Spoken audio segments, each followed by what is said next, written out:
मिताली एक गरीब माँ बाप की बेटी थी। उसके पिताजी रमेश मिट्टी के दिए और बर्तन बनाकर बेचते थे, लेकिन बाजार में आए नए नए उत्पादों ने उनका सारा काम धाम चौपट कर दिया था। लेकिन मिताली अलग ही धुन में व्यस्त थी। वह तो मिट्टी से शिवजी की मूर्तियां बनाती रहती। मिताली की शादी की उम्र हो चुकी थी। रमेश बोला, क्या करूं? पहले ही सिर पर इतना कर्जा चढ़ा है। ऐसे में मिताली की शादी के बारे में कैसे सोचूं? सही समय पर ब्याही ना गई तो समाज में बदनामी हो जाएगी। मिताली की माँ बबीता ने कहा, ऐसे कौन फकीर तुम्हारी बेटी का हाथ पकड़ कर ले जाएगा? शादी तो करनी ही पड़ेगी। तो रमेश बोला, लगता है कर्ज लेकर शादी की तो बाल बाल कर्ज में डूब जाएगा। इससे तो जहर खाकर मर जाऊं तो ठीक। आप ही क्यों, हम दोनों ही जहर खा लेते हैं, फिर सारी चिंता खत्म। जी तो चाहता है कि उसे संसार की सारी खुशियां दूं, मगर ये गरीबी। मिताली पीछे खड़ी उनकी बातें सुन रही थी। वह रोती हुई शिवजी के सामने हाथ जोड़कर बोली, हे भोलेनाथ, बचपन से तुम्हारी आराधना की है, लेकिन कभी कुछ नहीं मांगा। मगर आज अपने माँ बाप की हालत मुझसे देखी नहीं जाती। अगर मेरे न रहने से उनकी चिंता खत्म होती है तो मैं आज ही अपना जीवन समाप्त कर लेती हूँ। ये कहकर मिताली नदी की तरफ दौड़ी। पार्वती माँ बोली, हे नाथ, ये क्या अनर्थ होने जा रहा है? तुम्हारी भक्त नदी में कूदकर जान देने जा रही है। शिवजी ने कहा, ऐसा कैसे हो सकता है प्रिय? जो भी होगा उसके अच्छे के लिए होगा। मिताली नदी में कूदने ही वाली थी कि चेतन ने उसे पकड़कर पीछे खींच लिया और बोला, अरे तुम ये क्या करने जा रही थी? अगर 1 मिनट की भी देर हो जाती तो तुम जिंदा नहीं बचती। मैं नहीं जीना चाहती। मेरी वजह से मेरे माँ बाप आत्महत्या करने की सोचे। इससे पहले मैं ही खुद को खत्म कर लूं। होश में आओ और मुझे बताओ कि क्या बात है। मिताली ने चेतन को सारी बात बताई। अब रोना बंद करो और ये बताओ कि क्या मुझसे शादी करोगी? अरे ये क्या कह रहे हो आप? देखो, मेरी माँ को कैंसर है। वो कुछ ही दिनों की मेहमान है। मरने से पहले वो मेरी शादी होते देखना चाहती हैं। मैं चाहता हूं कि जब तक मेरी माँ जिंदा है तब तक तुम मेरी पत्नी बनकर रहो, और उसके बाद जैसा तुम चाहो। मिताली सोच में पड़ गई, लेकिन अपने माँ बाप की चिंता खत्म करने का इससे अच्छा और कोई तरीका नहीं था। ये सोचकर उसने हाँ कर दी। चेतन ने मिताली के माँ बाप से शादी की बात करी और बिना किसी दान दहेज के मिताली से शादी कर ली। चेतन 2 भाई थे। बड़े भाई की पहले ही शादी हो चुकी थी, मगर उसकी पत्नी कामना बहुत ही चालाक थी। चेतन की माँ सीमा बोली, बहू तुम आ गई, अब मैं चैन से मर सकूंगी। माँ जी, ऐसा मत बोलिए, भोलेनाथ आपको कुछ नहीं होने देंगे। तो कामना बोली, अब तुम्हारे भोलेनाथ भी क्या करेंगे, रोग ही ऐसा लगा है। दीदी, मेरे भोलेनाथ कभी कुछ बुरा नहीं होने देंगे।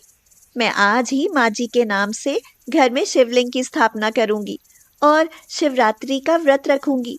मुझे विश्वास है कि माँ जी जल्दी ठीक हो जाएंगी।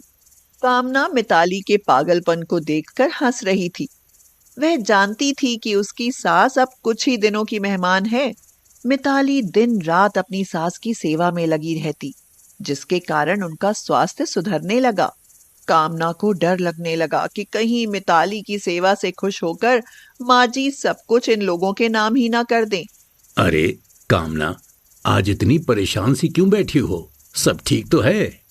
क्या बताऊं, चेतन तो छोटे से थे जब से आपने पिताजी का बिजनेस संभाला है।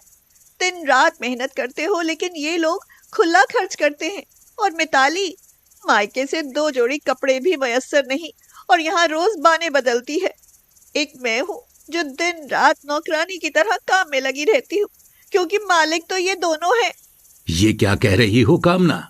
सही कह रही हूँ। एक दिन दोनों सब हड़प लेंगे और हम सड़क पर आ जाएंगे। ऐसा कभी नहीं होगा। इससे पहले कि ये लोग कुछ करें, मैं सारी प्रॉपर्टी और बिजनेस अपने नाम करा लेता हूँ। और एक दिन धोखे से कामना और राजन ने सीमा से कागजात पर साइन करा लिए। मिताली बोली, चेतन, मुझे लगता है कि माँ जी के स्वास्थ्य में बहुत सुधार है, इसलिए मैं चाहती हूँ कि इस बार हम माँ जी के लिए महाशिवरात्रि का व्रत रखें। मिताली, माँ के लिए तुम्हारा सेवा भाव देखकर मैं बहुत खुश हूँ। आप शिवरात्रि की तैयारी करो और बाजार से सामान लाकर दे दो। कल है शिवरात्रि, मुझे प्रसाद बनाना है। कैसी शिवरात्रि और कैसा प्रसाद? पैसे पेड़ पर नहीं लगते कि जब मर्जी झाड़ लो।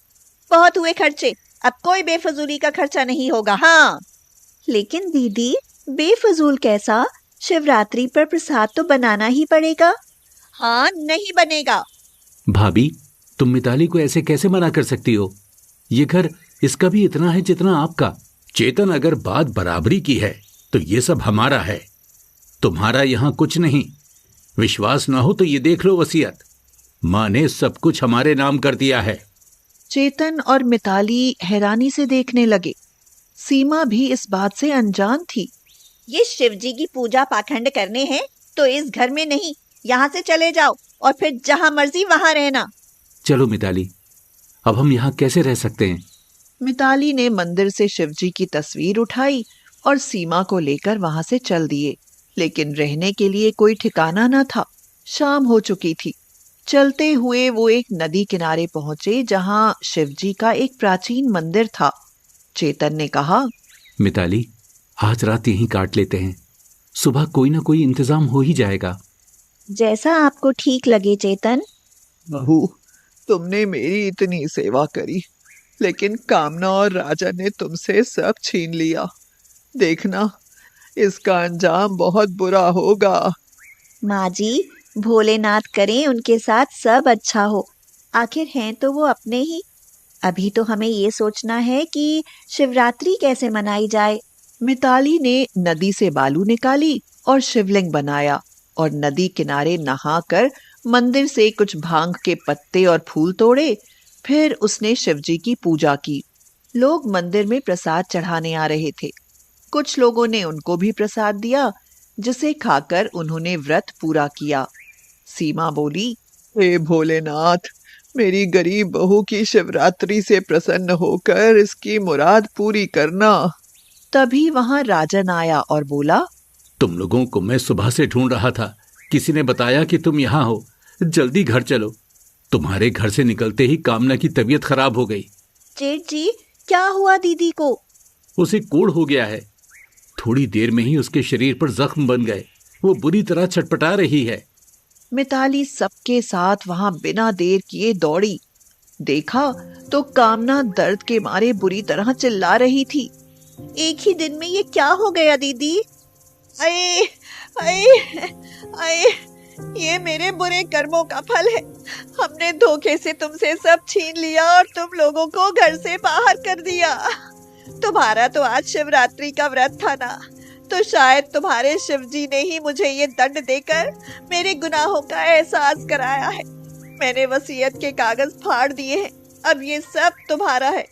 मैं दिल पर गुनाहों का बोझ लेकर नहीं मरना चाहती। तुम्हें कुछ नहीं होगा दीदी। मिताली ओम नमः शिवाय जपने लगी। तभी वहां साक्षात शिवजी प्रकट हुए और बोले, पुत्री, मैं तुमसे बहुत प्रसन्न हूं, मगर कामना को सही मार्ग दिखाने के लिए मुझे ये कष्ट देना पड़ा। तुमने गरीबी में भी शिवरात्रि का व्रत खंडित नहीं किया, इसलिए मैं तुम्हें वरदान देता हूं कि तुम्हारे पास धन की कभी कोई कमी नहीं होगी। तुम खूब दान और भंडारे करोगी, तुम्हारे नाम का यश होगा। ये कहकर शिवजी अंतर्ध्यान हो गए। कामना और सीमा भी ठीक हो गईं। सीमा ने कहा, देखा बड़ी बहू, मेरी गरीब बहू की शिवरात्रि ने हमें एक नया जीवन दिया है। हाँ माँ, तुम्हारी बहू शिवजी की सच्ची भक्त है।